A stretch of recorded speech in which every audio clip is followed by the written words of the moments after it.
ప్రత్యర్థి ఎవరైనా ఎంతటి వారైనా లెక్క చేయరు. అదే ఆయనకు కలిసొచ్చిన అంశం. ఆయనకు వ్యతిరేకత తెచ్చిన అంశం అయింది. అయితే అంతలా దూకుడు కలిగిన ఆ నేత ఇప్పుడు సైలెంట్ అయ్యారు. కనీసం కనిపించడం మానేశారు. దీంతో ఆయనకు నమ్ముకున్న నియోజకవర్గ ప్రజలు ఆశగా ఎదురు చూస్తున్నారు. గత 7 నెలలుగా కళ్ళు కాయలు కాచేలా చూస్తున్నారు. ఇంతకీ ఎవరా నేత, ఆ నియోజకవర్గం ఏది అంటే వాచ్ ది స్టోరీ.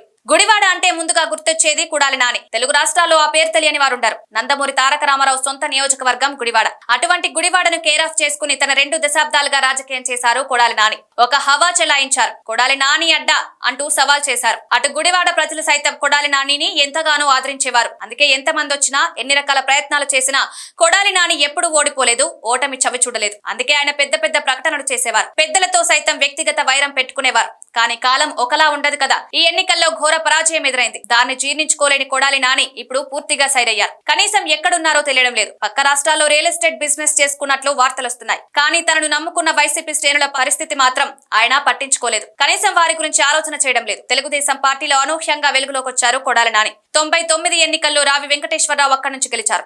అంతకుముందు ఆయన మంత్రిగా కూడా వ్యవహరించారు. అయితే 2004 ఎన్నికల్లో కొడాలి నాని తెరపైకొచ్చారు. నందమూరి హరికృష్ణ అన్నగారి సొంత నియోజకవర్గం. ఆపై హరికృష్ణ సిఫారసు, జూనియర్ ఎన్టీఆర్ ఒత్తిడి వెరసి టికెట్ ఇచ్చారు చంద్రబాబు. ఆ ఎన్నికల్లో గెలిచారు నాని. కానీ తెలుగుదేశం పార్టీ ఓడిపోయింది. 2009 ఎన్నికల్లో రెండోసారి తెలుగుదేశం పార్టీ టికెట్ పై పోటీ చేశారు కొడాలి నాని. జూనియర్ ఎన్టీఆర్ అదే ఎన్నికల్లో రాష్ట్ర వ్యాప్తంగా టీడీపీ తరపున ప్రచారం చేశారు. ఆ ప్రచార ఏర్పాట్లన్నీ దగ్గరుండి చూశారు నాని. ఆ ఎన్నికల్లో సైతం తెలుగుదేశం ఓడిపోయింది. అదే సమయంలో చంద్రబాబుతో జూనియర్ ఎన్టీఆర్ కు విభేదాలు ప్రారంభమయ్యాయని ప్రచారం నడిచింది. సరిగ్గా అదే సమయంలో తెలుగుదేశం పార్టీతో విభేదించడం ప్రారంభించారు. అక్కడ కొద్ది రోజులకే జగన్మోహన్ రెడ్డి నేతృత్వంలోని వైఎస్ఆర్ కాంగ్రెస్ పార్టీలో చేరారు నాని. 2014 ఎన్నికల్లో వైఎస్ఆర్ కాంగ్రెస్ పార్టీ తరపున మూడోసారి పోటీ చేశారు. ఆ ఎన్నికల్లో వైసీపీ ఓడిపోయింది. కానీ గుడివాడ నుంచి కొడాలి నాని గెలిచారు. తెలుగుదేశం పార్టీ అధికారంలో ఉన్న దూకుడుతనం ప్రదర్శించేవారు నాని.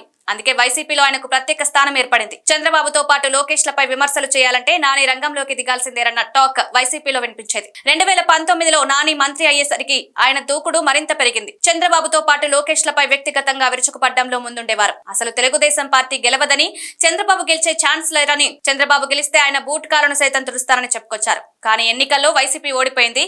తాను సైతం ఓడిపోయారు. ఎన్నికల ఫలితాల అనంతరం పూర్తిగా సైలెంట్ అయ్యారు. కనీసం ఎక్కడున్నారో తెలియడం లేదు. వైసీపీ కార్యక్రమాలకు సైతం గైర్హాజరవుతున్నారు. కనీసం గుడివాడ వైపు తొంగి చూడడం లేదు. రాజకీయాలన్నాక గెలిపోవటములు సహజం. ఆయన యాక్టివ్ అయి తిరిగి వస్తారని గుడివాడ వైసీపీ శ్రేణులు ఆశగా ఎదురు చూస్తున్నారు. 7 నెలలవుతుంది. ఓటమి నుంచి ఆయన భయపడడం లేదు. ఇప్పటికైనా నియోజకవర్గంలో అడుగు పెడితే వైసీపీ పూర్వ వైభవం ఖాయమన్న విశ్లేషణలు కూడా ఉన్నాయి.